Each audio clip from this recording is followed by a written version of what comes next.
In this video, we will see how you can enable Fabric trial and how to create a Fabric workspace.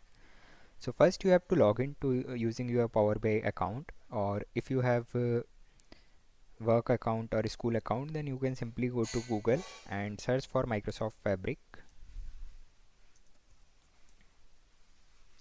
Then you have to click on the first link which is provided by Microsoft, and simply you can click on Start Free, or you can also click on Login if you are already using Power BI services.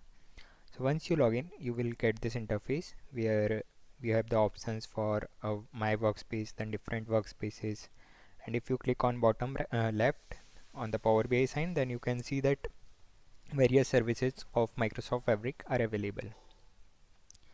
So here are the various services which are Power BI Data Factory, Data Activator, Real-Time Intelligence, Synapse Data Engineering, Synapse Data Science, Synapse Data Warehouse. So to explore all these, we have to first enable our Fabric trial.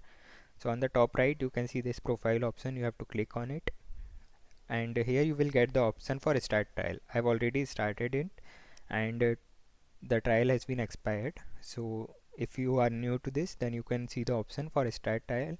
You have to click on it. Then you have to create a Fabric-Enabled Workspace to explore the Fabric items and services. So you can simply go to this Workspace tab and click on this New Workspace button. You can name it anything.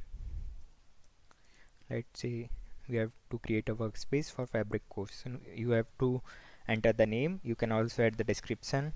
You can also add the image for it. Then you have to click on this Advanced button, and below you will see the various options. So after you enable Fabric trial, this trial option will be enabled. You have to select it and click on apply, and once you apply this, a new workspace will get created, and then you can explore Microsoft Fabric.